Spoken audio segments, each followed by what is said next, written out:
Assalamualaikum warahmatullahi wabarakatuh.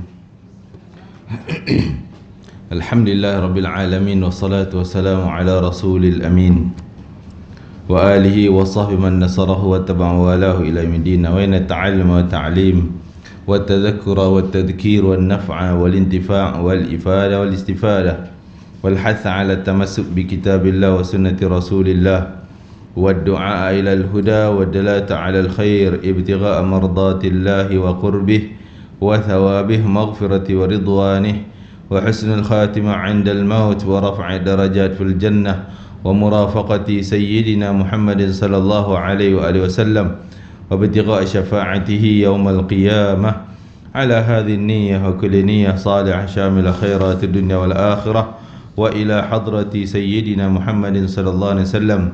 الفاتحة. أعوذ بالله من الشيطان الرجيم. بسم الله الرحمن الرحيم. الحمد لله رب العالمين الرحمن الرحيم مالك يوم الدين إياك نعبد وإياك نستعين اهدنا الصراط المستقيم صراط الذين أنعمت عليهم غير المغضوب عليهم ولا الضالين آمين. Hadirat rahimakumullah. Alhamdulillah, syukur kepada Allah SWT, kita diberi kesempatan untuk terus beristiqamah dengan majlis ilmu. Tahniah pada semua yang istiqamah dengan majlis ilmu.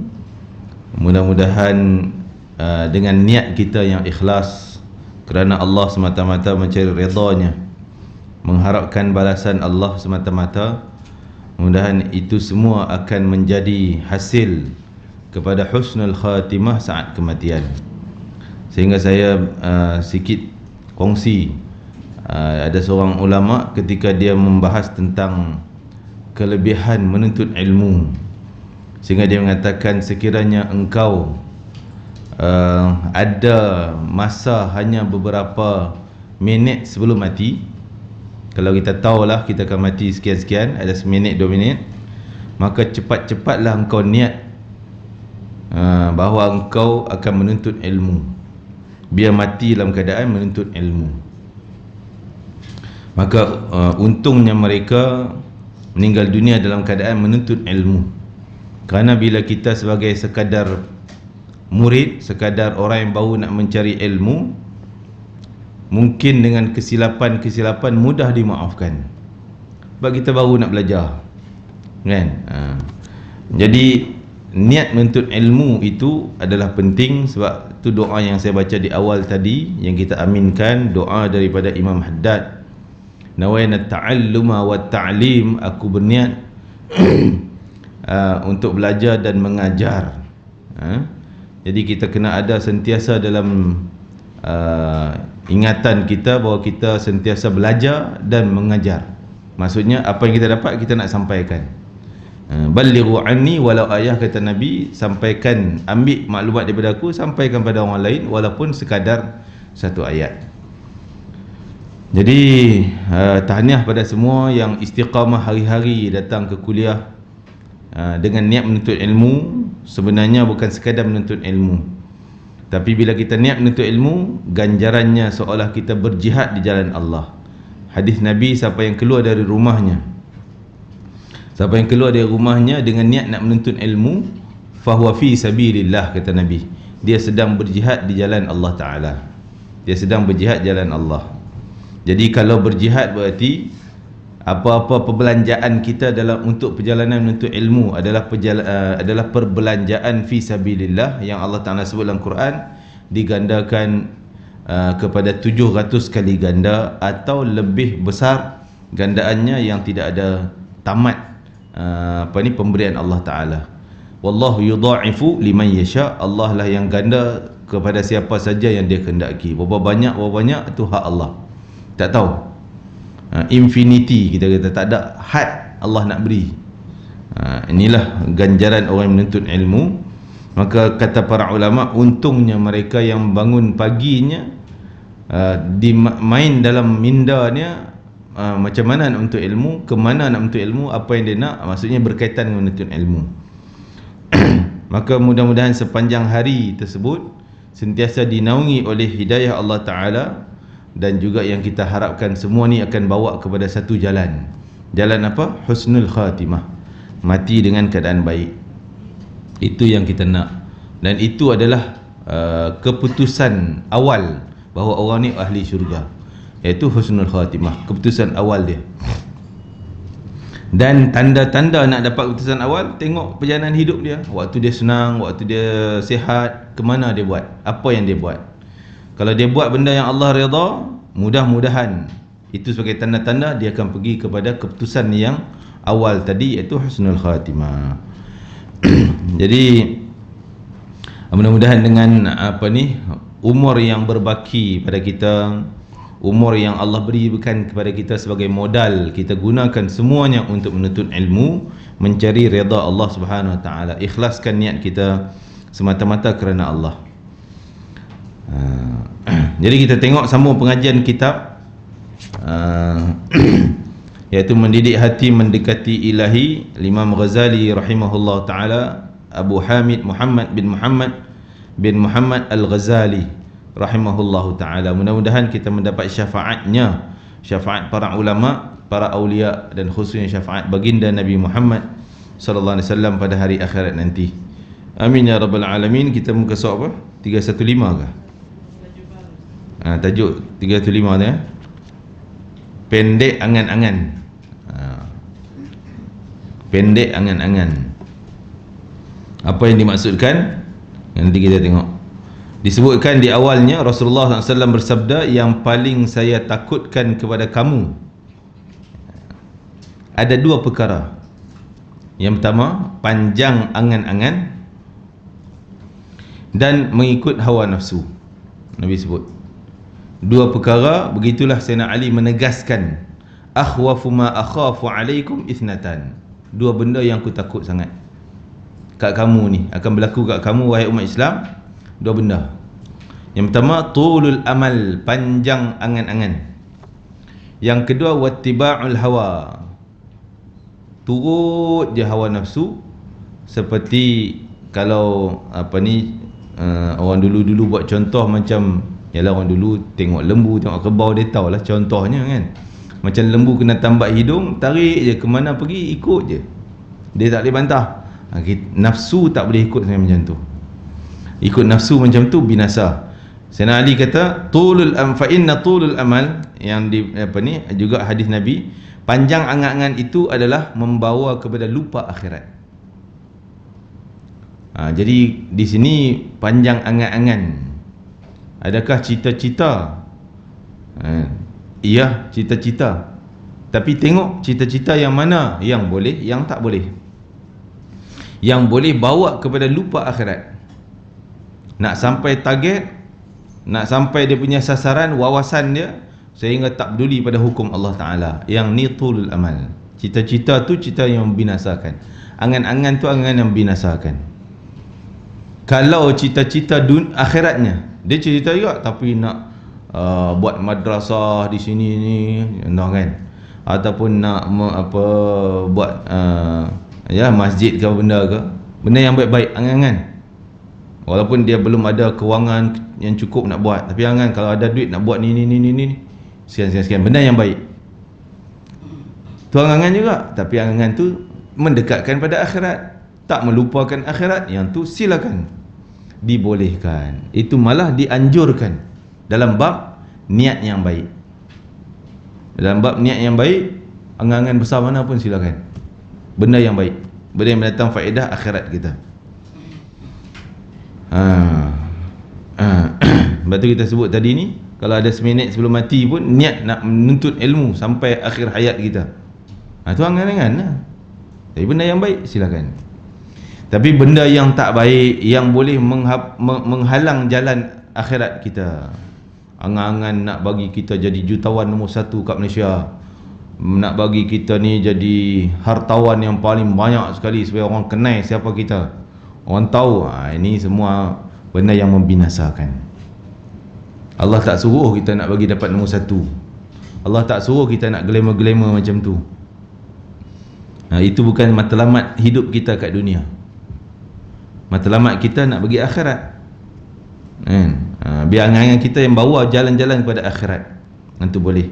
Jadi kata Nabi, angan-angan yang panjang angan ni adalah yunsal akhirah, yang boleh bawa kepada lupa akhirat, menghalang urusan akhirat, bertentangan dengan urusan akhirat. Yang tak dibolehkan. Apa tu, para sahabat Nabi pun berangan-angan banyak. Angan-angan nak sebarkan Islam seluruh dunia, angan-angan nak tegakkan syariat Nabi Muhammad sallallahu alaihi wasallam. Itu angan-angan yang dianjurkan dan digalakkan untuk kita. Tapi angan-angan yang berkaitan dengan hawa nafsu, nak bagi glamour, nak bagi kita dipandang, dipuji, disanjung, ini bertentangan dengan kita punya norma-norma akhirat kita. Yang kedua, sedangkan mengikut hawa nafsu adalah membuat berpaling daripada kebenaran. Nafsu kita boleh bagi pada ketiga kategori. Ammarah bisu, yang sering duk dorong kepada kejahatan. Yang kedua, lawamah, nafsu kebiasaan kita. Dan yang ketiga, nafsul mutmainnah, nafsu yang dorong kepada kebaikan. Bernafsu juga, dia bernafsu nak baca kitab, bernafsu, maksud ingin, nafsu ni keinginan, teringin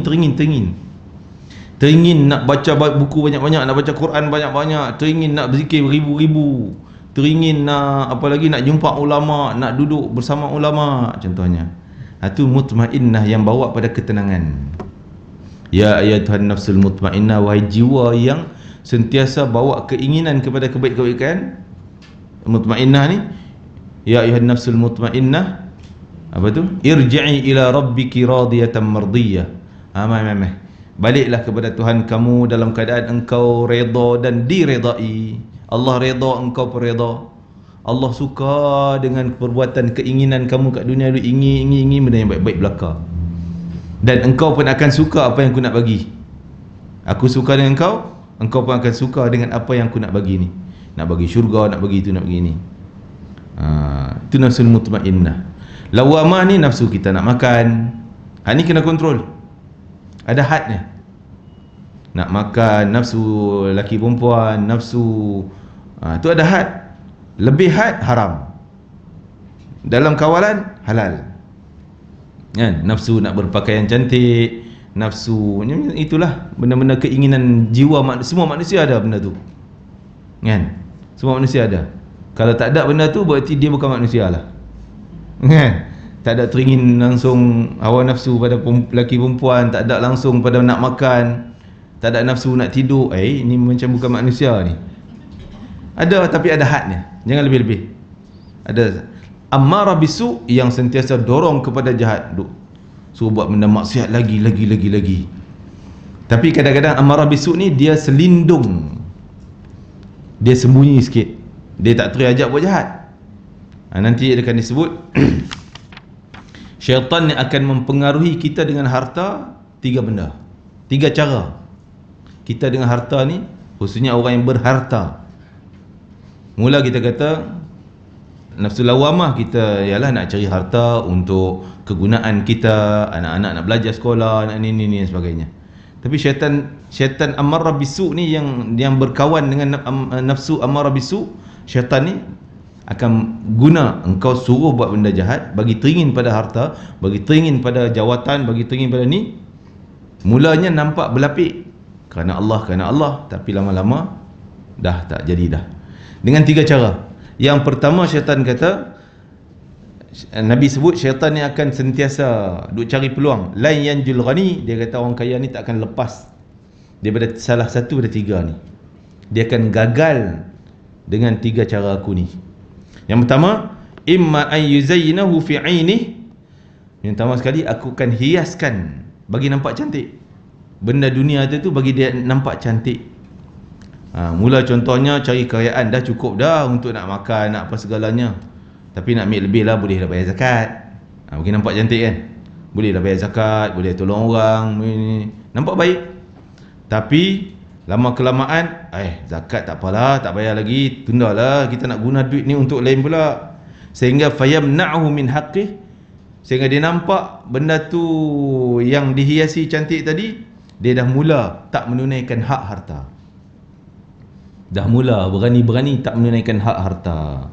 Zakat tak ke mana, sedekah tak digunakan, kan? Orang tu minta orang miskin minta bantuan pun tak diberikan dan sebagainya. Dah mula tak tunaikan hak harta. Itu yang pertama. Tadi awal-awal tadi nampak macam nak bayar zakat apa semua, nampak benda baik, tapi akhirnya jadi lain. Wa imma ay usahhila alaihi. Yang kedua, ataupun dengan cara aku bagi dia jadi pemurah. Dia pemurah. Oh, rajin tolong. Mula-mulanya bagi masjid, bagi sana, bagi sini, pemurah. Tapi lama kelamaan pemurah dia kepada tempat yang baik itu sikit sangat. Tapi pemurah sehingga ni wa fayunfiqahu fi ghairi haqqih, sehingga aku bagi dia ni pemurah pada yang tak sepatut. Lagi banyak. Mula nampaklah tiap kali datang masjid sehari sekali RM50, pemurah, RM100, RM100. Bagus. Tapi lama kelamaan yang masjid tetap 100 tu juga. Yang lain ribu belanja besar, bab maksiat, bab hawa nafsu. Kan? Itu syaitan. Dia pemurah, mula pemurah kepada tempat yang betul, lama kelamaan dia kona sikit sehingga pemurahnya pada tempat yang tak betul lagi dah. Yang ketiga, an uhabbibahu fi qalbi. Yang ketiga, aku bagi dia rasa sayang pada harta. Dah dapat ni, bukan senang nak dapat banyak ni. Kita himpun lah. Ataupun bukan senang nak dapat ni. Aku bagi dia rasa sayang pada harta tu, sehingga dia nak dapat benda tersebut, sanggup dia cari jalan walaupun yang haram. Cari jalan cara yang haram. Dia yang ketiga apa? Rasa nak benda tu, nak itu. Nak jawatan tu, nak harta tu, walaupun dengan cara jatuhkan orang, malukan orang, nak dapat juga. Mulanya, jadi mula tadi ni nak yang tu, kau dapat yang tu bolehlah bantu orang, kan? Tu syaitan hias bagi nampak cantik. Tapi dah tak ada jalan lain, jalan nak kena malukan orang, aibkan orang, jatuhkan orang tu, hina orang ni dan sebagainya dengan cara haram. Tak apalah, dapat dulu, bagi dapat dulu. Sehinggalah dia berusaha walaupun dengan cara jalan yang tak benar. Wal'iyadzubillah. Itu syaitan. Dia tak terus suruh kepada kejahatan, dia hias bagi nampak cantik dan sebagainya. Begitulah orang yang bila ada angan-angan panjang campur dengan tamak pada dunia, maka dia tak nampak dah benda-benda yang salah tadi. Yang ni yang angan-angan dan ikut hawa nafsu. Dua-dua ni bila gabung, habis rosak orang tu. Dia ada angan benda yang tak baik, ataupun nampak macam baik sekadar hiasan sahaja, tapi sanggup tercebur dengan benda-benda maksiat, campur hawa nafsu, sanggup sampai terlibat dengan zalim orang, lukakan orang dan sebagainya, bunuh pula. Na'udzubillah min zalik. Jadi bila gabungan dua sifat ni pada satu orang, binasa terus, dia akan binasa. Angangannya target nak tu, apa jalan pun nak dapat juga. Nafsu dah masuk. Nafsu ammarah tadi dah mula yang mengajak kepada kejahatan. Wal'iyadzubillah. Dan Allah selamatkan kita daripada dua sifat yang bahaya ni. Bila ada pada satu orang gabungan, maka dua sifat ni merosakkan, menjauhkan orang tu daripada kebenaran dan daripada jalan Allah Ta'ala. Di tempat lain baginda juga bersabda, saya menjamin 3 perkara dengan 3 perkara yang lain. Maksudnya kalau kau ada 3 ni, mesti kau akan dapat 3 ni. Kau akan akan dapat 3 ni. Jadi Rasul kata, aku jamin 3, pasti kau akan dapat 3 dengan melalui 3 ni. Apa dia? 3 perkara dengan 3 perkara yang lain, iaitu banyak memandang keduniaan. Dalam hadis sebut lil mukibbi ala dunya. Mukib ni ditelengkup dengan dunia, dibeban dengan dunia. Asyik fikir dunia, bangun pagi fikir dunia, apapun hal dunia aja, tak ada kaitan akhirat langsung. Mungkin dia semayang, tapi semayang sekadar-kadar. kan? Tapi fikiran dia ni boleh kata 100% fikir hal macam mana nak dunia, kan? Ini orang macam ni nanti, itu sifat yang pertama. Yang kedua, tamak dengan dunia, al-haris alaiha, tamak. Dapat sikit tak cukup, nak lagi, nak lagi, nak lagi, nak lagi. Yang ketiga, kedekut pula. Bila dah dapat jadi kedekut, kan? Al-bakhil. Okey, wasyahih, asyahih, syuh, lagi teruk dia bakhil, kan? Jadi tiga tu, apa dia tadi? Ditunggang ataupun ditelengkup dengan dunia, hidup dia penuh dunia, tergelumang dengan dunia. Yang kedua tamak, yang ketiga kedekut. Tiga ni akan dapat tiga benda. Apa dia tiga benda? Akan dapat bifaqrin la ghani. Dia akan dapat kefakiran, fakir, takkan kaya-kaya dia. Dia takkan kaya. Kita tengok orang yang fikir dunia dia berjaya, kan? Dia kaya. Kaya yang kita punya tafsiran tak sama dengan tafsiran Islam. Ghani, kaya di sisi Allah Ta'ala, orang yang cukup, dia ada harta, tak perlu nak rebut-rebut dengan orang. Dia guna kekayaan untuk beri. Kaya dengan banyak mengongsikan apa yang ada pada dia, bagi pada orang. Bila hidupnya dah banyak pun duk kira nak kaut yang lain lagi, nak lagi yang tu, nak lagi pergi minta lagi, minta lagi. Ini macam orang miskin, orang fakir duk minta. Tak cukup punya hidup. Fakir maknanya tak cukup. Dia sangat memerlukan. Dia rasa tak cukup, nak perlu yang tu. Padahal dia yang ada pada dia mungkin dah banyak, tapi sikap fakir tu ada pada dia, sikap nak minta dengan orang, sikap rasa tak cukup, nak ambil daripada orang, nak ambil yang tu. Perangai fakir tu ada walaupun banyak harta. Jadi itu adalah orang fakir yang dia takkan rasa cukup dengan apa yang dia ada sampai mati. Dia macam tu, wal'iyadzubillah. Hidup dia sampai mati macam tu, tak cukup je, asyik nak ambil orang punya. Padahal dia ada banyak. Ada banyak tu tak mencukupi untuk dia, kan? Fakir. Yang kedua, dia akan dapat apa? Syughlillah faragha minhu. Dia akan jadi sibuk. Makin hari makin sempit hidup dia, sibuk je. Tak sempat nak datang majlis ilmu, tak sempat nak zikir. Lepas sembahyang cabut keluar terus. Istighfar tak sempat, baca ayat kursi tak sempat, itu tak sempat, kan? Seperti mana sibuknya seorang di zaman Nabi, yang mana dia, Nabi kata hidup kau dah cukup. Yang kita cerita dulu, walaupun nampak dia miskin, hidup kau dah cukup. Kau boleh datang sembahyang, kau boleh bersama Nabi, kan? Boleh jumpa dengan sahabat-sahabat yang soleh, makan pun ada walaupun kadang-kadang sikit, cukup. Tapi bila dapat harta, dah mula tak dapat sembahyang, tak sempat nak Jumaat, tak bersama Nabi lagi, tak mau tunaikan hak harta, tak bayar zakat dan sebagainya. Dah mula sibuk. Kerana tadi ni fakiran yang tidak ada kekayaan sesudahnya, kesibukan yang tidak ada henti-hentinya. Dan yang ketiga, kesedihan yang tidak ada kebebasan darinya. Faham? Maksudnya hidupnya tak akan rasa senang. Walaupun dapat, tak senang. Duk fikir macam mana nak urus. Hidup dia tak tenang, tak tenteram, kan? Kita ingat, seronok ada orang kaya tu, senang hidup dia, tenteram dia, happy dia. Makin serabut ada, kan? Kalaulah dia bersikap tiga tadi ni, hidup ni bergelumang dengan dunia, tamak pula, kedekut pula, hidup takkan senang, kan? Kerana bila ada sikap kedekut, maka ramailah musuh dia. Bila ramai musuh, dia pun takut lah, musuh ramai. Orang tu nak curi duit dia, orang tu nak minta sedekah dengan dia, hidup tak pernah tenteram, kan? Allahu Akbar. Ini pengertian kaya yang mungkin tak sama dengan apa yang kita fikir. Kita fikir dia ada amount banyak, bilangan banyak, kaya lah. Daripada Islam, bila sikap tu, sikap kaya ke sikap miskin?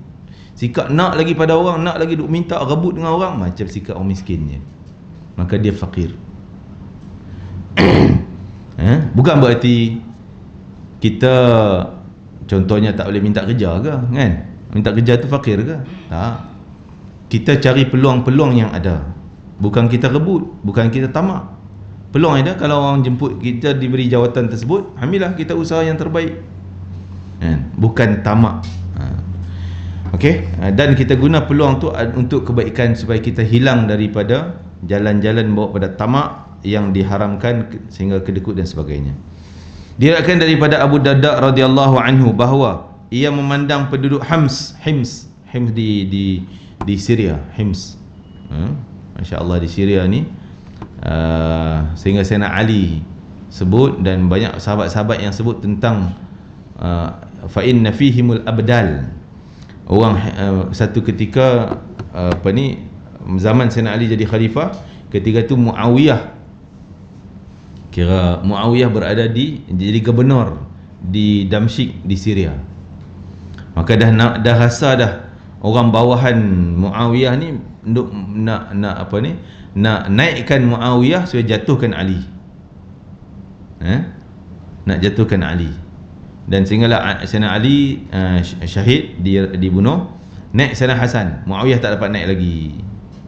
Naik Sayyidina Hasan, anak Sayyidina Ali, dilantik di Kufah.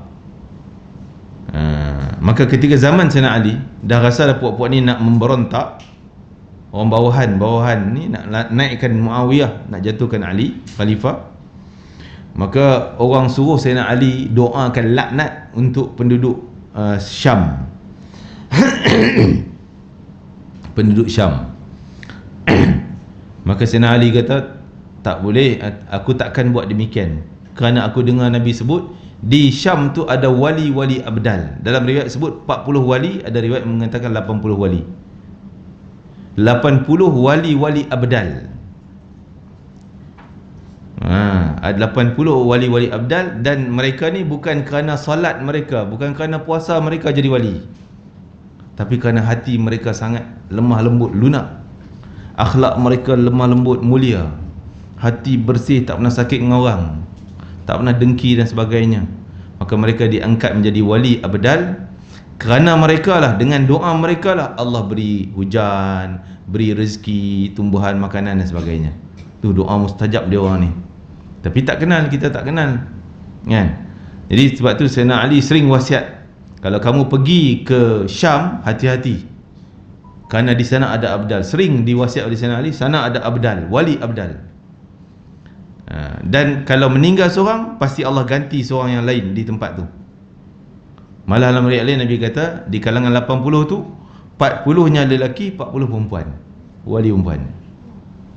Mati mesti, kalau meninggal perempuan apa, Allah ganti perempuan tempat perempuan tadi ni, 40 orang. Tapi kita tak kenal ya. Kan? Hanya wali mengenali wali.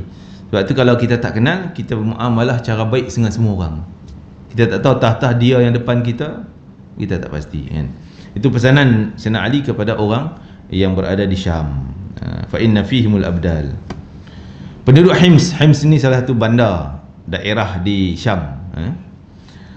Lalu dia berkata, Abu Darda, bahawa ia memandang penduduk Hims, lalu ia berkata, tidakkah kamu berasa malu? Kamu membina rumah-rumah yang tidak kamu tinggal. Kamu buat rumah besar-besar, berangan-angan nak duduk, siap-siap je, mungkin tak ada siap berbata pun. Satu bata kita tak siap, mati. Siapa yang sedap duduk? Anak-anak pinak atas, anak kahwin, isteri kahwin, suami kahwin, orang lain duduk situ. Kau berangan je dapat, kan? Kamu membina rumah-rumah yang tidak kamu dapat duduk, kamu tinggal tak duduk situ. Yang kedua, mengangankan sesuatu yang tidak kamu beroleh. Angan yang tu, angan ni tak dapat, bab keduniaan. Mengumpulkan makanan-makanan yang tidak akan kamu makan. Makanan beli macam-macam, akhirnya buruk macam tu, buang je, kan? Atau makan sikit je, baki buang sampah. Ini nasihat-nasihat orang yang tahu kedudukan mereka dekat dengan Allah Ta'ala. Semuanya orang-orang sebelum kamu pun dah banyak membina rumah-rumah yang kukuh, hebat-hebat, seperti istana Fir'aun, apa dia punya ni, kan? Orang dulu contohnya mengumpulkan harta yang banyak, Orang dulu pun kaya dah, kaya-kaya, lebih kaya daripada kamu lagi. Tapi dan mengangan-angankan perkara yang tidak mungkin tergapai. Macam angan dia orang. Sehingga akhirnya mereka duduk mana? Rumah besar tadi, duduk dalam kubur. Penat lah nak beli tile tu, marble ni, fikir punya macam ni, nak tukar bagi cantik. Penat fikir sampai dia mati, orang lain seronok. Kan? Dia duduk dalam tanah tu lah, 3x2 tu. Angan-angan mereka adalah tipuan belaka, dan simpanan mereka adalah kerosakan. Rosak macam mana? Harta kumpul-kumpul banyak-banyak, anak berebut-rebut, bergaduh-gaduh sama-sama anak, kan? Sampai hak harta tak tunai langsung. Kotlah nak buat kebajikan untuk mak ayah dia, tak ada langsung, kan? Ni kita taklah kata semua macam tu, Ini nasihat supaya jangan jadi macam ni. Biar kita walaupun ada harta tapi diwariskan kepada pewaris-pewaris yang saleh-salehah juga.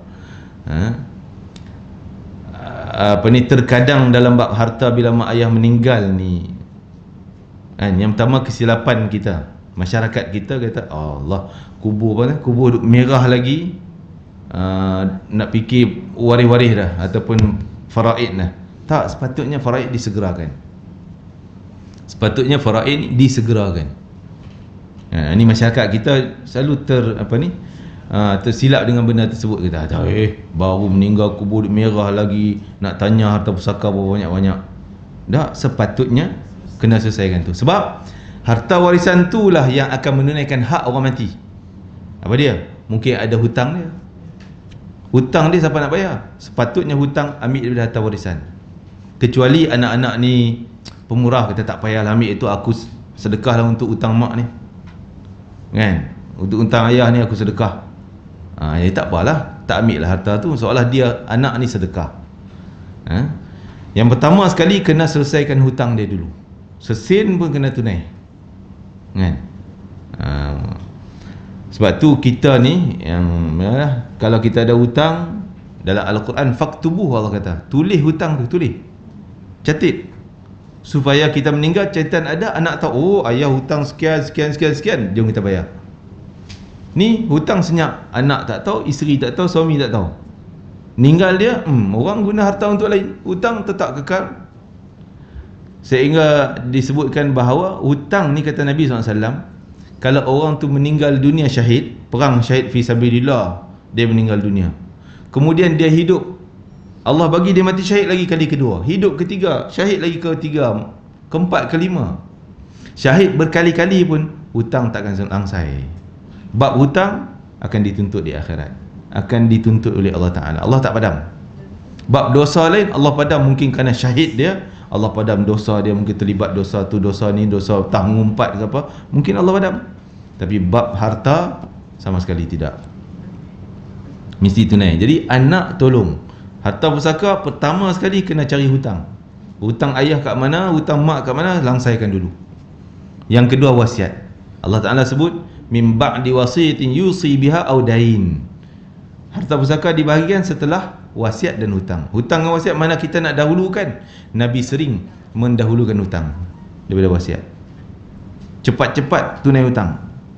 Jadi kalaulah anak-anak pun miskin, nak sedekah untuk hutang ayah tak mampu, harta pusaka dia lah kena bagi cepat-cepat. Harta pusaka faraid dia banyak mana, kita guna dulu hutang, harta ni bayar hutang, barulah cerita bahagi harta tadi ni, kan? Jadi bila kita biar, tak apalah pusaka nantilah, jangan ni tanah merah lagi dan sebagainya, bertahun-bertahun dah lupa dah hutang, bahaya tu. Benda ni kena wasiat pada anak-anak. Kita ada hutang ni, cerita, tulis, ni buku hutang mak, buku hutang ayah, kan? Itu supaya kita ni tak terseksa. Kerana sampai Nabi tak sanggup nak semayang. Bukan Nabi mengharamkan solat jenazah kepada orang yang berhutang. Nabi kata aku tak nak solat, kamu nak solat silakan. Berarti Nabi tak haramkan kita nak semayang. Cuma Nabi tak nak bagi syafaat dia untuk orang yang merampas hak orang lain. Hutang tak payah, kan? Kira rampas hak orang. Bila Nabi tanya dia ada hutang tak, ada sahabat kata ya Rasulullah dia ada hutang. Ada dua peristiwa. Satu peristiwa Nabi nak sembahyang jenazah, tanya sahabat, ada hutang tak dia ni? Ada ya Rasulullah. Dia ada harta peninggalan? Tak ada apa peninggalan. Miskin sungguh dia ni. Maka Nabi sembahyangkan jenazah dia. Pasal memang tak, dia miskin betul-betul. Dia hutang kerana keperluan sangat-sangat. Maka Nabi sembahyang jenazah dia. Pergi satu pula jenazah yang lain, Nabi tanya ada hutang? Ada hutang ya Rasulullah. Dia ada peninggalan harta? Ada. Peninggalan dia sebanyak 4 dirham. Nabi kata aku tak nak sembahyang, kamu sembahyang. Ada duit tapi tak nak bayar hutang, kan? Lepas itu sampai sahabat Abul Aswad dia kata ya Rasulullah, Miqdad bin Aswad dia kata ya Rasulullah, hutang dia jadi hutangku. Maksudnya pindah hutang, seolah dia dah langsai, aku akan bayar. Barulah Nabi jadi imam sembahyang. Jadi Miqdad bin Aswad tadi ni, dia hari pertama jumpa Nabi setelah sembahyang jenazah tu, besoknya. Maka Nabi tanya, hutang dia tu kau dah bayar belum? Belum ya Rasulullah. Esok lusa pula, hari kedua tanya lagi, hutang dah bayar belum? Belum ya Rasulullah. Hari ketiga Nabi tanya, hutang dah bayar belum? Belum ya Rasulullah. Sampai dia rasa malu dah nak jumpa Nabi, asyik tanya hutang tu. Akhirnya dia ambil lah harta dia, jual yang tu, jual yang ni, bayar hutang kawan tu. Jadi begitulah pentingnya bab hutang dan sering diabaikan oleh masyarakat kita. Jadi kesalahan pertama tadi melambatkan harta pembahagian pusaka faraid. Yang kedua, abaikan hal hutang dan juga wasiat. Wasiat penting. Malah siapa yang tak laksanakan wasiat, dosa si jenazah tu akan dibebankan ke atas dia. Contohnya, dia dapat wasiat, mak pesan nak buat ni, buat tu, buat ni, wasiat lah. Jadi dia kalau ada kemampuan tapi tak nak buat, dosa mak tu dia tanggung. Contoh mak dia pernah janji nak sedekah ke masjid tu, nak sedekah pembinaan ni, janji kau dapat yang tu, duit pencen nak bagi sini contohnya. Kita dah dapat, tak payahlah, bagi ni kita nak dapat apa, kita pun tak ada lah bahagian kita. Simpan. Dia menanggung dosa. Setiap hari dicatat dosa-dosa berganda-ganda. Tapi kalau wasiat benda yang beban sehingga anak tak mampu, dia wasiat ni tanah ni kau buat masjid ni, yalah kita duit pun tak ada, kan? Nak buat masjid bukan 100-200 ribu, tak boleh nak buat, tak boleh nak buat, tak boleh nak buat, tak boleh nak buat, itu tak berdosa lah, kan? Dan harta yang lain pun nak beli untuk buat masjid pun tak cukup, kita tak berdosa lah. Tapi kalau ada kemampuan tapi masih tak nak buat, maka dosa setiap hari tertambah.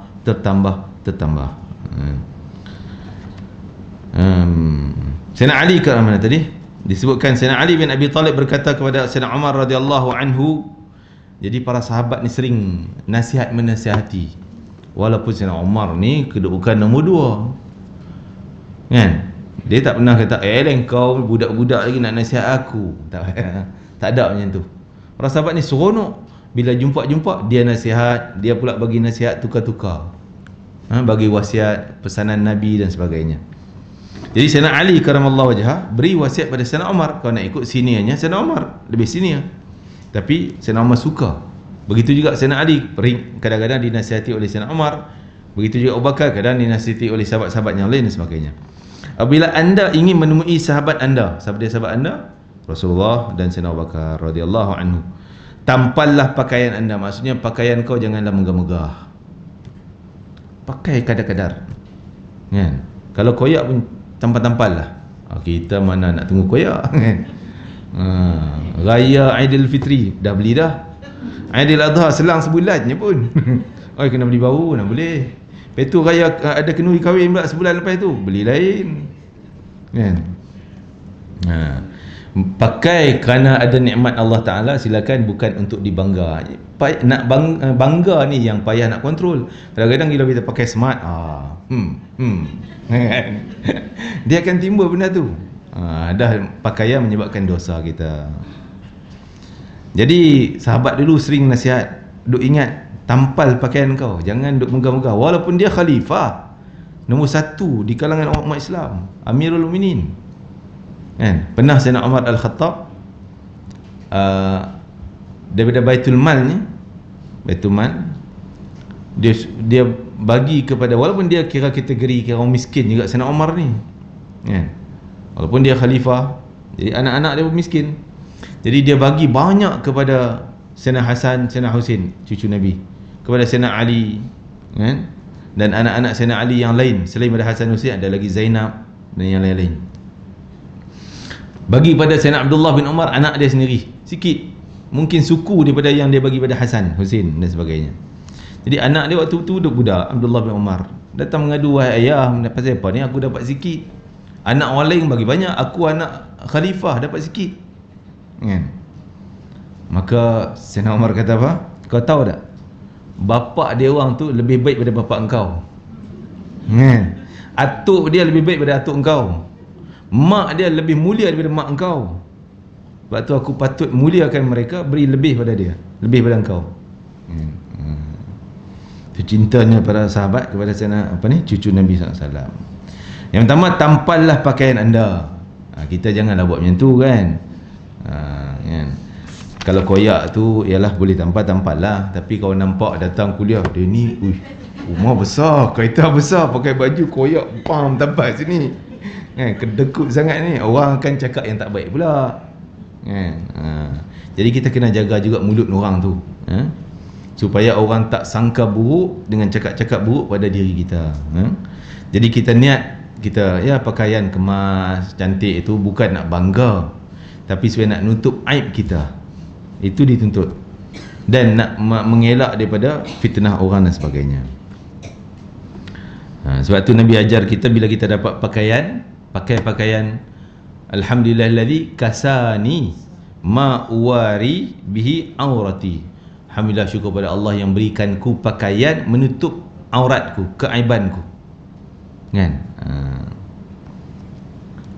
Kasani ma alhamdulillahillazi kasani ma uwari aurati wa atajammalu 'alan nas, dan juga aku boleh bergaul dengan orang dengan senang, kan?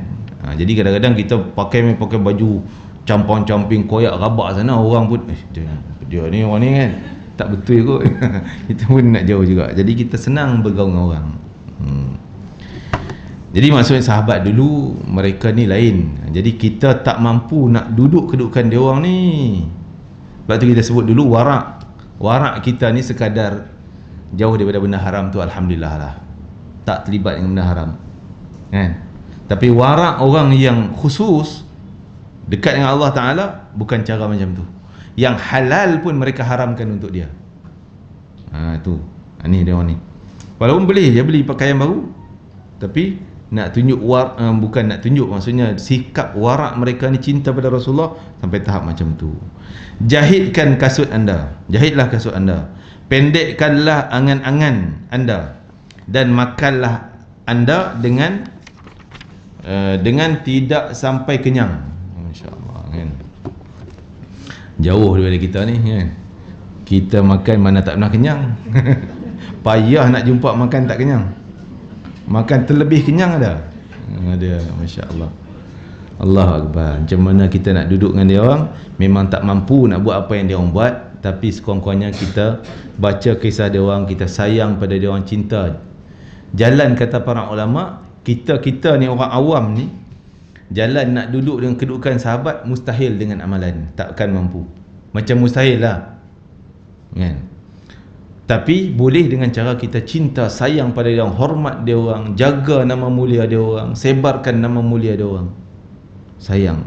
Kita baca kisah dia orang, hebatnya, kan? Kita tak mampu nak buat macam tu. Sekurang-kurangnya dengan jalan cinta tu boleh sama. Seperti Nabi sebut, anta ma'aman ahbabta, engkau akan duduk sama dengan level orang yang kau sayang.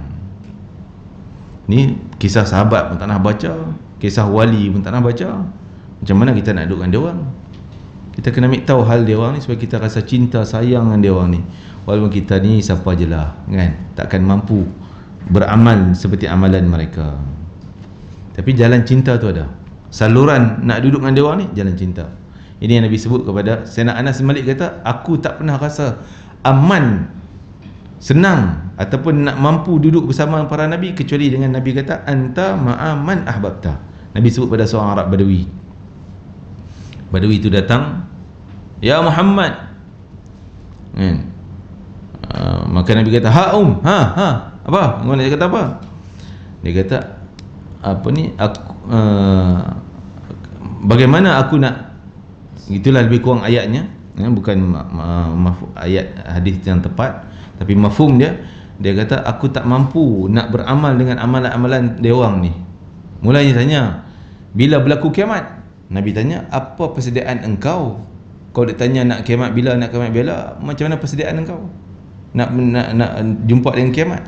Dia kata tidak ada persediaan apa-apa aku dengan kiamat, kecuali aku ni suka tengok sahabat-sahabat engkau ni, kawan-kawan sahabat Nabi, rajin beramal, rajin beribadah, mereka taat, sering bersama dengan engkau, suka tengok. Nabi kata anta ma'aman ahbab, engkau juga akan masuk bersama dengan orang yang kau cintai. Walaupun dia kata tak ada amal banyak, aku tak mampu nak buat amal banyak-banyak, tapi aku suka tengok. Suka tu menyebabkan engkau duduk bersama dengan mereka. Yuhsyarul mar'u ma'aman ahab, seorang tu akan dimahsyarkan di akhirat nanti bersama dengan orang yang dia cintai. Itu kita baca kisah tadi ni, Sayyidina Ali tegur Sayyidina Umar, tampal pakaian, jahit kasut, pendek angan-angan, makan sebelum makan yang tidak kenyang. Masya-Allah. Memang jauh daripada kita tak mampu nak buat, tapi sebenarnya kita baca kisah dia orang, kita pandang tinggi hebat pada dia orang, mudah-mudahan kita terkait masuk sekali bersama kumpulan dia orang. Nabi Adam AS berwasiat kepada puteranya Syith AS.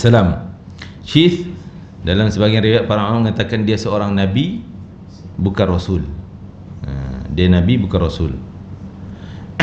Ataupun dia termasuk dalam kalangan nabi yang tak disebut nama dia dalam rasul juga, dia rasul juga, tapi yang tak disebut dalam 25. Jadi rasul ni bukan hanya 25. Nabi berapa? 124,000 para nabi semuanya. Daripada nabi itu dilantik menjadi rasul 313 orang rasul. Daripada 313 yang nabi yang Allah sebut dalam Al-Quran hanya 25 orang je.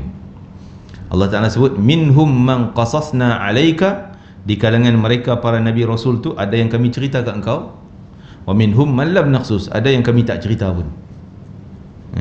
Tak ada cerita dia orang dalam Quran. Jadi mungkin Syith ni termasuk rasul, tapi tak ada cerita dalam Quran. Wallahu alam. Ala kulli hal, yang pentingnya kita tahu dia adalah anak Nabi Adam, Syith alaihissalam. Dengan 5 perkara, dia wasiat 5 perkara pada anak dia, dan menyuruhnya Syith tu agar mewasiatkan lagi pesan-pesan pada anak cucu nanti. 5 benda ni sering pesan-pesan. Apa dia? Yang pertama, katakanlah kepada anak cucumu agar mereka tidak tentram dan selesa dengan dunia. Sebab aku telah berasa tentram dalam syurga, lalu Allah keluarkanku darinya. Maksudnya jangan rasa seronok dapat syurga dah cukup, dapat dunia dah cukup dah. Tak payah nak cari akhirat, berapa penat-penat nak fikir akhirat ni. Berapa dah tidur nyaman, senang, lenang, berapa nak bangun solat lagi nak fikir. Jangan macam tu, jangan, kata Nabi Adam. Jangan rasa seronok dengan dunia. Bila dapat dunia happy sehingga tak tunai hak dunia, zakatnya dan sebagainya contohnya. Jangan rasa seronok dengan dunia sehingga kau lupa akhirat. Itu pesanan. Sebab aku tahu, aku dalam syurga pernah duduk dah. Main duduk dunia, aku dapat beza di antara dua benda tu. Di syurga lain. Kerana Nabi sebut dalam sebuah hadis, al-faqru masyaqqatun fid dunya masarratun fil akhirah. Orang miskin ni memang nampak miskin, memang nampak susahnya dalam kehidupan dunia, tapi mungkin dia senang di akhirat. Dia senang di akhirat. Senang, hisap tak payah banyak-banyak. Nak hisap apa, harta pun tak ada, kan? Contohnya, ada harta ni macam-macam nak tanya ni. Nak kena audit banyak soalan. Jawatan audit nak audit, bukan jawatan dunia, jawatan akhirat tu, kan? Ala kulli hal, bukanlah kita bererti kita apa yang kita ada kita buang semua, tak boleh lah, kan?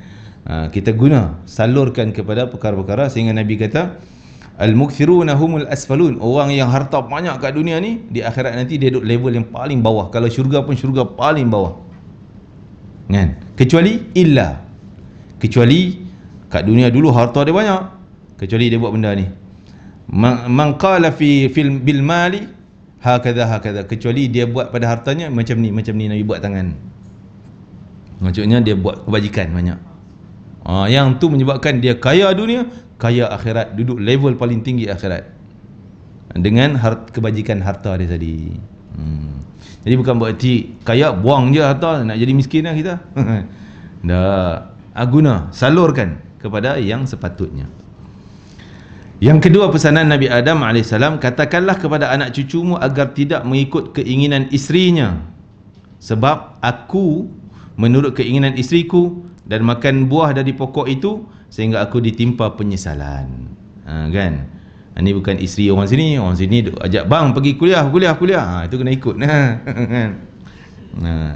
Jadi dalam hal hawa nafsu, kalau duk ikut hawa isteri yang duk ajak buat yang berkaitan hawa nafsu, kan, itu jangan turut.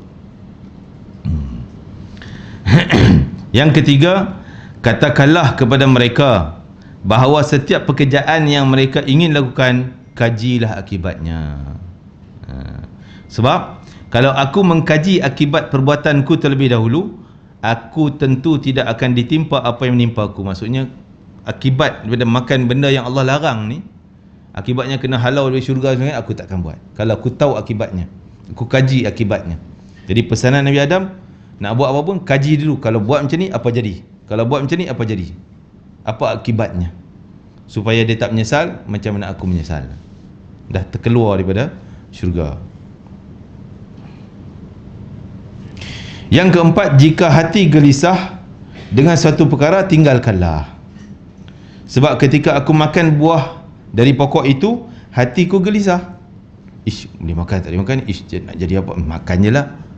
Gelisah dah. Tapi makan juga. Kan? Hatiku gelisah tetapi aku mengabaikan sifat gelisah tadi ni sehingga aku ditimpa penyesalan. Ini yang Nabi sebut, dak ma yaribuka ila ma la yaribuka. Tinggalkan apa yang kamu rasa ragu-ragu. Boleh tak boleh. Tinggal dulu. Walaupun benda tu orang nampak halal, tapi kita tak senang. Tinggal. Tinggalkan apa yang, dan buat apa yang tak meragukan. Sehingga Nabi sebut dalam sebuah hadis, juga sambungan daripada hadis tadi, benda yang meragukan ni, benda maksiat ni akan menimbulkan keraguan. Benda yang terlibat maksiat yang kita tak tahu itu dosa, kan? Contoh kita tengok mungkin barang kita ni, tapi nampak macam lain, kita punya ke? Bukan kot.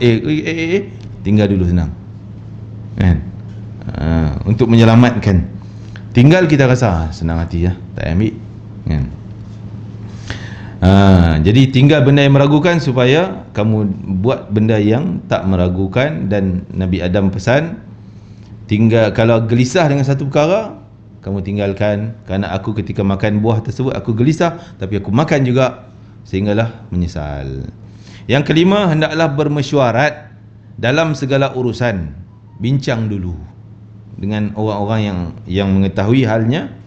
Sebab kalau saja aku bermesyuarat dengan malaikat tentang ajakkan isteri su makan buah tu, kalau aku tanya malaikat dulu, bincang boleh tak boleh ni, apa jadi kalau aku makan? Kalau aku mesyuarat dengan malaikat, tentu tidak akan menimpa apa yang menimpa aku, kena buang daripada syurga. Itu pesanan Nabi Adam kepada anak cucunya, kepada kita semua juga. Ada kebaikan untuk kita jadikan ia iktibar pengajaran. Mujahid meriwayatkan bahawa Abdullah bin Umar berkata, anak Sayyidina Umar,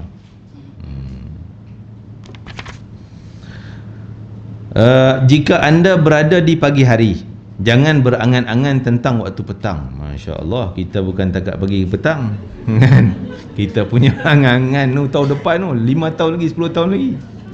Allahu Akbar, jauhnya kita ni. Macam mana ni, kan? Sayyidina Abdullah pesan, Abdullah bin Umar, kalau kau waktu pagi, jangan angan-angan apa kau nak buat waktu petang. Allah, jika anda berada waktu petang, jangan pula berangan-angan tentang waktu pagi. Allahu Akbar. Jagalah hidup anda sebelum mati. Jagalah sihat anda sebelum sakit, sebab anda tidak tahu apa yang akan terjadi esok. Tak tahu, duk angan-angan tah masuk kubur dah, kan? Itulah orang yang dekat dengan Allah Ta'ala ni luar daripada kemampuan kita. Mereka punya amalan, mereka punya hasrat, kan? Wawasan dia orang lain daripada kita. Masya Allah.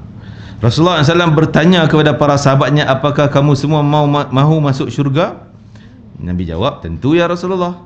Baginda bersabda, pendeklah angan-angan dan berasa malulah kepada Allah dengan sebenar-benarnya. Para sahabat jawab balik, kami semua memang malu dengan Allah, kan? Kami semua berasa malu pada Allah Subhanahu Wa Taala. Nabi jawab, itu bukan malu. Bukan malu yang Nabi nak sebut ni, kan? Jadi kita malulah, kita tak nak dedah aurat, malu dengan Allah Ta'ala. Kita tak nak buat maksiat, malu dengan Allah Ta'ala. Okey, malu yang Nabi nak tekankan di sini adalah malu pada Allah adalah kamu mengingat kubur dan siksaannya. Kena benda tu tak boleh hilang. Kalau mati tang mana kubur, mati macam mana keadaan, kan? Nanti mati macam mana nak tinggal kesalehan pada anak-anak ni, kan? Harta kita macam mana nak diuruskan kepada benda yang baik. Kena teringat tentang mati. Oh, Masya Allah, kita mati kau boleh jangan ingat lah, tak payah apa ni ustaz duk ceramah kubur-kubur ni, mati-mati tak payahlah, kan? Kau boleh ceramah tentang kaya ke apa ni, wawasan ke apa. Kita macam tu. Jadi para sahabat Nabi pesan, so ingat mati. Apa ni? Akthiru, kata Nabi, akthiru, ingatlah, banyakkanlah kamu duk sebut ataupun ingat-ingat tentang benda yang memutuskan kelazatan hidup. Apa dia? Itu mati. Bukan nak suruh pegang tasbih, nak mati, nak mati, nak mati, nak mati, duk sebut, mati, kubur. Tak. Kita terfikir sembahyang, seolah sembahyang kita ni yang paling last. Nak masuk kubur ni, macam mana kita punya sembahyang? Main-main lagi ke? Mayang lupa rakaat lagi ke? Kan? Mayang baca laju-laju lagi ke? Tak, mesti yang terbaik punya, kan? Ni saya peringat pada diri saya sendiri ni, kan? Bukan nak kata kat orang. Sembahyang yang terbaik. Kalau nak buat kebajikan harta tu, seolah inilah peluang aku nak sedekah yang terakhir. Oh, Masya Allah, kan? Begitu juga dengan puasa kita dan lain-lain. Menjaga perut terhadap apa yang nak masuk, kan? Jaga. Nak masuk tu fikir, jangan tengok, oh ni viral ni restoran ni, oh viral, semua orang buka pergi ni, kita pergi. Ni sana pula viral, pergi, kan? Ambil tunjuk bab makan, kan? Cerita makannya, jaga. Bab makan boleh. Tadi nafsu lawamah tadi, mana nafsu kita nak makan, tapi makan ada had, ada kadarnya. Kan? Kadang-kadang kita ni pesan-pesan jugalah. Yalah, kita seronok kongsi kita makan makanan sedap dan sebagainya. Bagi orang yang hatinya suci di sisi Allah Ta'ala, mereka takkan buat demikian. Malah zaman muhaddithin dulu, zaman-zaman ulama-ulama nak kumpulkan hadis ni, nak cari hadis daripada siapa-siapa, mereka takkan ambil hadis daripada orang yang makan depan orang. Maksudnya tempat terbuka umum. Sebab apa? Mungkin dia menyakiti hati orang miskin. Orang tu tak dapat makan, kita duk makan sedap, kan? Orang tu tengok, alamak, terdilnya aku tak dapat makan. Menyakitkan dia, kesian aku tak dapat makan. Menangis orang tu tak dapat makan, kita makan sedap, kan? Janganlah tunjuk-tunjuk ke orang, kan? Tunjuk pula kita, orang tengok terliur, tak, alamak, aku tak dapat makan, kesian orang lain, kan? Jadi jaga benda yang nak masuk dalam perut kita tu. Tengok cantik je, hiasan gini, warna-warni cantik ya, kan nak beli makan. Tah apa kandungannya, halal haram, syubhat tidak dan sebagainya. Menjaga kepala terhadap apa yang terhimpun dalamnya. Jaga fikiran kita, apa yang terlintas. Malah para ulama, para wali, mereka cukup jaga hal ni. Kita mulut tak cakap, tapi dalam tu kau ni gini, kan? Mulut tak cakap, tak apalah, masih tak catat dosa bagi orang awam. Tapi bagi orang-orang yang dekat, min awliya illa salihin, hati mereka tak pernah, dan dia haramkan buat benda tu.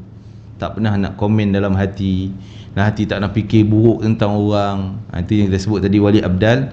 Mereka bukan kerana amalan, bukan kerana puasa semayang dia orang, tapi kerana hati suci, hati bersih, kan? Masya Allah.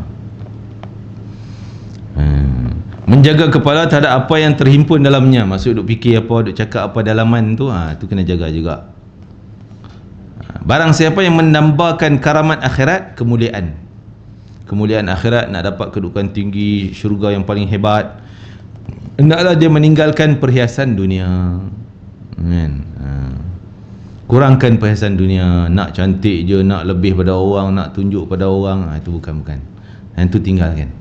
Kita guna untuk memang kita keperluan, bukan nak menunjuk pada orang. Itulah malu pada Allah yang sebenar. Masya Allah, ini tahap-tahap orang yang dekat dengan Allah Ta'ala. Dengannya hamba beroleh wilayah. Ni tahap, kita kata tahap kewalian ni, dapat wilayah tu wali lah. Dialah adalah wali Allah. Orang yang macam ni, jaga hati, jaga makan ni, walaupun orang nampak halal, bagi dia masih tak boleh terima lagi. Contohnya kita, ialah kita ada duit, kita punya pendapatan halal, kita beli sayur di kedai, beli ayam apa semuanya halal, kita boleh makan. Tapi orang wali-wali ni luar biasa. Mereka tak sanggup nak beli sayur kat pasar, takut tah dia beli baja yang halal, yang haram, tah dia buat benda tu haram, syubhat apa semua. Dia ambil kira hal tu sehingga dia sanggup tanam sendiri. Ni nak jaga hati bagi bersih. Barulah hati dia orang tu tak ada nak cakap pelik-pelik kat orang. Cakap hati bukan cakap mulut, kan? Hati bersih tu.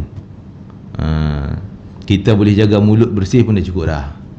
Bersihkan mata kita, telinga kita pun alhamdulillah. Walaupun hati tu tak mampu lagi. Jadi ada tahap, kita ni ada tahap. Tahap orang awam, okeylah boleh jaga zahir, alhamdulillah.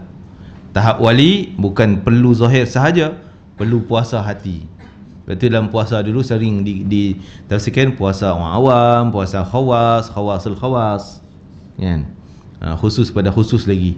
Orang awam ni sekadar tak makan tak minum. Itu kebanyakan orang puasa, tak batal puasa, kan? Tapi dia mungkin terlibat dengan nafsu mata, terlibat dengan telinga dosa, mulut tak cakap apa-apa lagi, tapi tak makan tak minum, tak batal lah puasa dia.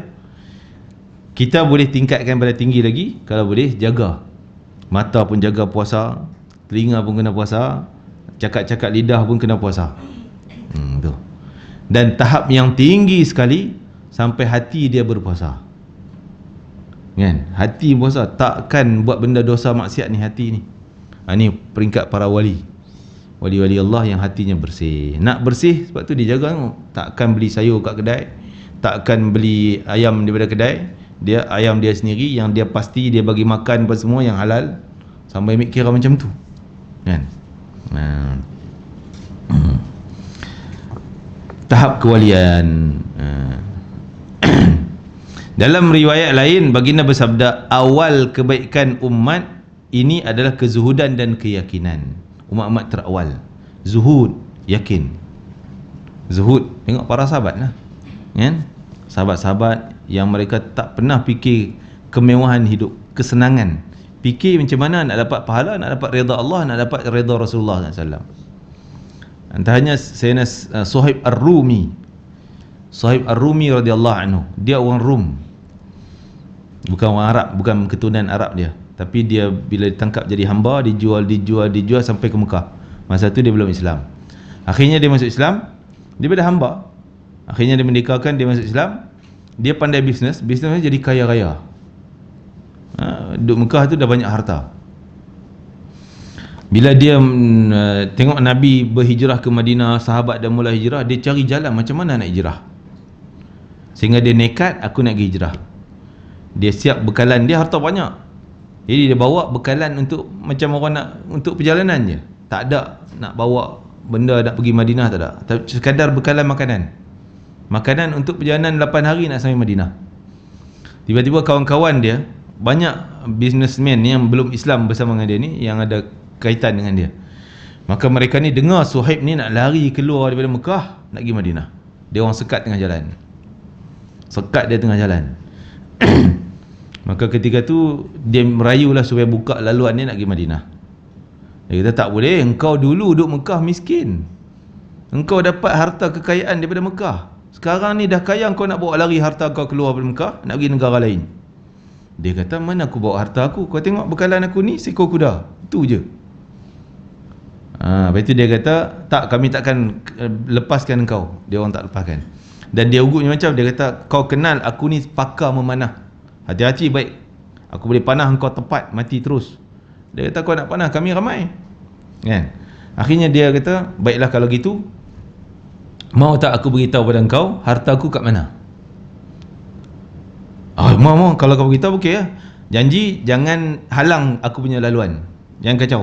Tak apa, kalau kau bagi harta kau kat mana, kami akan lepaskan kau pergi. Maka dia bagi tahu semua harta dia. Harta aku sembunyi belakang ni, orang dulu nak sembunyi emas perak, dia korek lubang sembilan tanah. Kat tanah ni, kat sana, kat sini, kat sana, semua harta dia. Dia orang pun tahu lah harta dia banyak tu, dah bagi tahu semua dah. Okey, lepas biar dia pergi lah. Pergi slice pinggang apa tak ada. Ada makanan untuk perjalanan je. Sebenarnya harta dia banyak jutawan, tapi dia bawa slice pinggang dengan makanan bekalan tu je pergi. Sampai Madinah, Nabi dah dapat wahyu daripada Allah Ta'ala turun dalam Al-Quran surah Baqarah tentang sikap wa minan nasi man yashri nafsahu. Ada di kalangan manusia yang sanggup jual semua hartanya, jual maksudnya bagi pada orang, bagi kena nak dapat redha Allah. Suhaib Ar-Rumi. Maka dia dah sampai Madinah, Nabi dah tunggu kat jalan masuk Madinah, tunggu mana Suhaib sampai je Nabi sebut rabiha bai'an Suhaib, rabiha bai'an Suhaib, rabiha bai'an Suhaib. Untunglah perniagaan engkau wahai Suhaib, untung besar perniagaan engkau wahai Suhaib, untung besar perniagaan engkau wahai Suhaib, untung. Jadi sahabat lain tak faham, apa untungnya? Harta dia semua orang curi habis. Apa dia untung? Slice pinggang datang. Nabi kata untung besar engkau, untung akhiratnya, untung kaya akhiratnya. Dia tinggal semua harta dunia dia semata-mata nak dapat redha Allah dan Rasul, nak bersama dengan Nabi SAW. Ini contoh-contoh para sahabat yang luar biasa, yang sangat hebat sehingga Allah datangkan puji-pujian. Inilah yang Nabi kata ni, di peringkat awal ni para sahabat yang zuhud, tak pandang pada dunia. Kau nak ambil lah, yang penting aku nak cari redha, nak cari Allah. Itu zuhud. Dan mereka yakin tinggal harta dunia pun tak menyebabkan mereka susah hidup dunia. Tak ya. Rezeki Allah dijamin. Kau nak ambil lah. Yang penting aku boleh buat amal ibadah. Ini natijahnya. Kita dalam hidup dunia sekarang ni, walaupun kita ada harta, tapi jangan harta tu menyebabkan kita tak sempat nak buat amalan, Biar ada harta membantu kita buat amalan, baru harta tu berkat dan kita pun dapat keberkatan. Itu peringkat awal mereka sahabat-sahabat ni yang terkenal dengan zuhud dan yakin. Sedangkan kebinasaan umat akhir zaman, kata Nabi, adalah bakhil dan angan-angan. Ini yang membinasakan. Umat Islam makin ramai, tapi yang ada penyakit bakhil, angan-angan nak kumpul kaya, angan takat angan dunia, yang membinasakan. Sehingga akhirat mereka akan rugi, wal'iyadzabillah. Allahu Akbar. Jadi mudah-mudahan kita yang hidup di akhir ni, walaupun kita mungkin terpalit dengan penyakit ni, mudah-mudahan Allah lah yang mampu mengubati penyakit bakhil yang ada pada kita kalau ada, dan penyakit angan-angan yang dunia yang membinasakan, yang menghalang jalan akhirat kita. Ya Allah, ampunkanlah dosa kami semua. Itu jelah yang mampu kita menadah pada Allah, minta pada Allah. Kita bukanlah orang yang terbaik, bukanlah orang yang zuhud, tapi kita nak jadi macam orang zuhud. Kita nak jadi macam orang yang penuh keyakinan pada janji Allah. Kita semua, sehingga para ulama mengatakan, aku heran orang manusia ni, dia yakin dengan apa yang Allah janji, tapi dia yakin dengan apa yang Allah janji bahawa setiap hidup manusia ada rezeki dia, kan? Tapi perbuatan dia macam tak yakin dengan rezeki Allah, tak yakin dengan rezeki, yakin dengan usaha dia. Dia usaha dapat, tak usaha tak ada lah rezeki. Tapi jangan salah faham ya, bukan kita kata tak perlu lagi tu, ada Allah janji rezeki kan, duduk goyang kaki je lah, kan?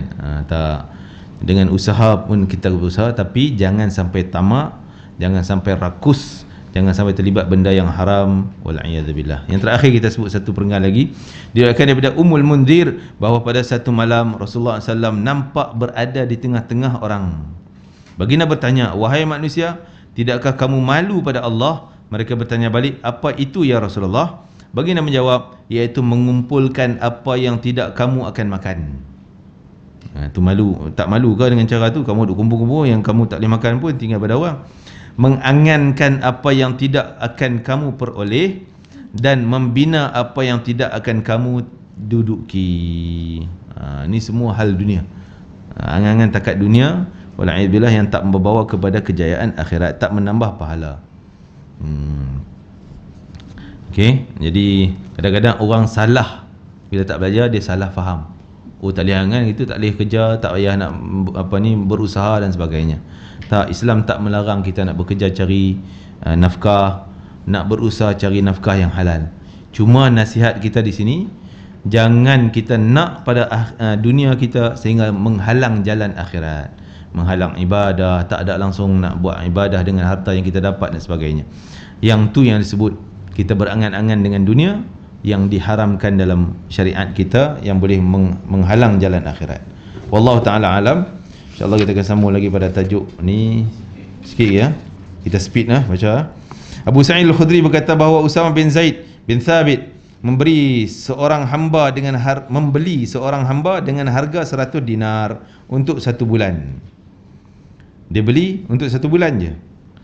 Aku lantas mendengar Rasulullah SAW bersabda, tidakkah kamu berasa hairan kepada Usamah yang membeli hamba untuk 1 bulan?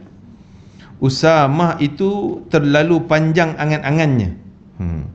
Demi zat yang diriku ada di tangannya, tidaklah berkedip mataku kecuali aku mengira bahawa pelupuk mataku tidak akan tutup hingga Allah mencabut nyawaku.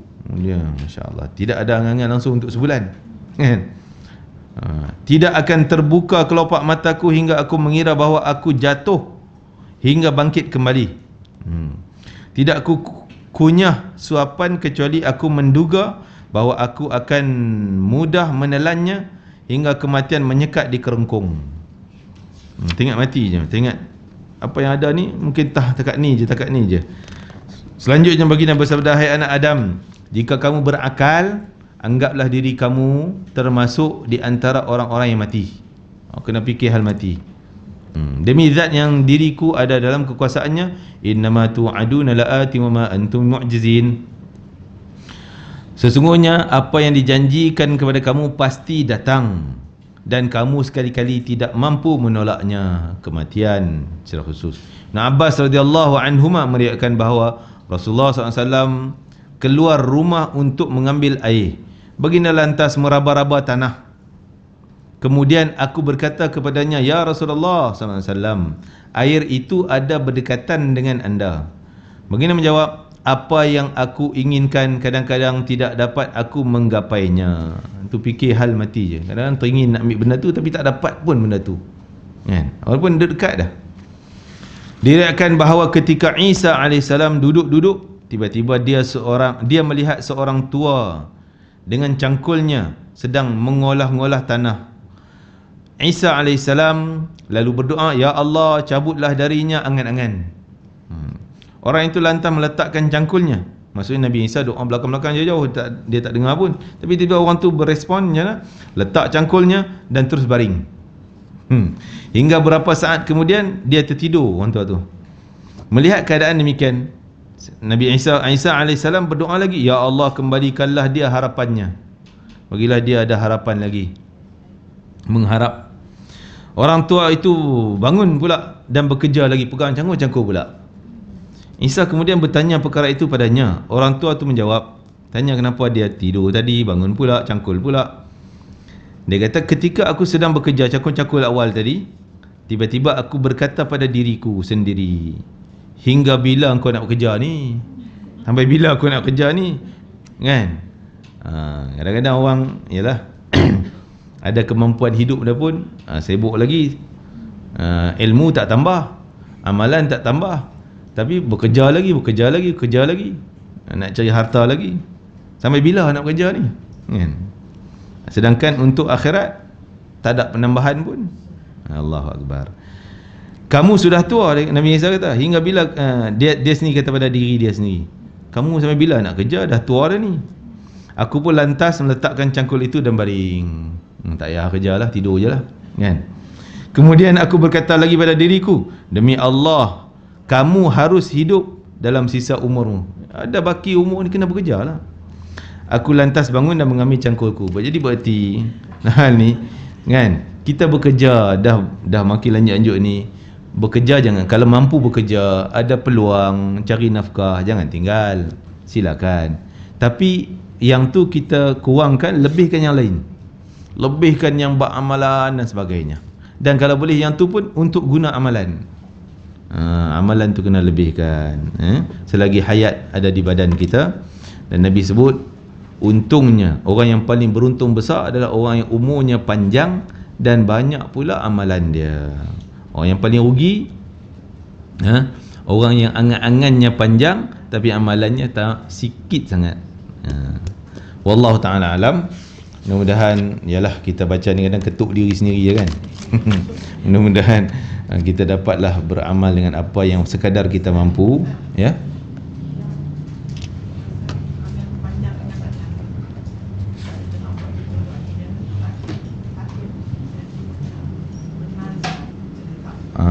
Ada nazar. Kita soalannya mungkin orang tak dengar. Kita panjang angan nak buat tu nak buat ni, adakah jadi nazar? Tak, nazar kena sebut dengan nazar. Saya bernazar dengan nama Allah nak buat ni buat tu. Jadi nazar, hukum nazar, wajib kena laksanakan. Dan apa yang kita nazar, apa yang telah, kalau dah jadi nazar, elok diwasiatkan ataupun dipesan, disampai pada anak-anak.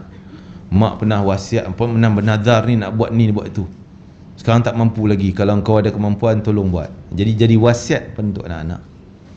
Jadi anak yang pegang wasiat nazar tu wajib laksanakan kalau ada kemampuan lah. Apa tu, kalau sekadar angan, saya ni kalau ada duit dapat duit ni, nak ni Dewan Masjid Falah ni tak muat ni, nak besarkan lagi ni. Nak bagi duit ke Haji Salwa suruh dia besar 2 tingkat ni, buat auditorium tu tinggi kan. Tu tak jadi nazar. Boleh tak angan-angan itu? Boleh lah, tak masalah kan. Berangan-angan benda yang baik. Dulu saya cerita, jadi dah arwah dah ni, Habib Muhammad bin Abdullah Al-Haddad, ya, orang baru meninggal dunia, Masya Allah, dalam seminggu 2 minggu yang lepas. Dia masa saya ziarah dia waktu dia sakit, waktu dia sakit, tapi dia masih sihat lah kira. Sakit tu kerja mana dia kena potong kaki sebagainya. Jadi kita pergi ziarah, dia kata, Ustaz, saya ada tanah ni, Ustaz boleh ni tak, apa ni, ada siapa-siapa yang boleh bantu nak bina madrasah. Saya ingin nak tanah saya tu nak beli, nak tanah, dia kata tanah orang offer, dia nak beli, kalau boleh nak buat madrasah dan penempatan orang tua-tua, ada surau situ nak buat pendidikan. Jadi kalau Ustaz boleh bagi sumbangan duduk situ, bagi ilmu apa semua. Dia kata, saya kata, dah ada ke? Tak lah, tak ada lagi, tapi naklah ada kan. Baru ada macam angan lah. Kita pun, alah, ya ke, bagusnya dia berangan-angan nak buat benda yang baik. Walaupun dia katalah tak tercapai kan. Kita tak tahulah, mungkin anak dia teruskan. Walaupun tak tercapai, tapi pahalanya dah lengkap. Pahalanya dah lengkap, sempurna apa yang dia angan-angan. Jadi kita boleh juga berangan-angan benda yang mendatangkan faedah akhirat, kebaikan. Walaupun kita fikir angan-angan besar sangat ni, mana ada kudrat nak buat, tak apa. Sebab kemampuan tu bukan hak kita, tapi yang kita berhak untuk cita-cita benda yang baik. Seperti nak cerita dulu, Nabi berangan-angan juga, kalau ada emas sebesar gunung ni, aku takkan tinggal langsung baki esok pagi. Malam ni kalau ada emas, takkan tinggal bakinya, habiskan untuk fakir miskin. Nabi berangan, walaupun benda tu macam mustahil nak dapat emas sesuatu kan. Jadi kita boleh berangan-angan besar, tapi angan-angan yang dihalalkan, yang tak menghalang amalan akhirat kita, malah membina, mengkayakan kita akhirat pula, insya-Allah. Wallahu alam. Bismillahirrahmanirrahim. Allahumma fa'alna ma 'allamtana wa 'allimna ma yanfa'una, barikana fi Allah, barikana fi hadzal yawm, barikana fi jam'ina hadha, wa barikana fi qira'atina hadhihi, waj'al hujjatan lana la 'alaina, waj'alhu syafi'an lana yawmal qiyamah, ya aziz ya ghafar ya arhamar rahimin. ربنا تقبل منا إنك أنت السميع العليم وتب علينا إنك أنت التواب الرحيم واختم لنا بالحسنى وأنت راض عنا في خير ولطف وعافية برحمتك يا أرحم الراحمين. وصلى الله على سيدنا محمد وعلى آله وصحبه وسلم. الحمد لله رب العالمين. تقبل الله منكم. نتقبل الكريم. السلام عليكم.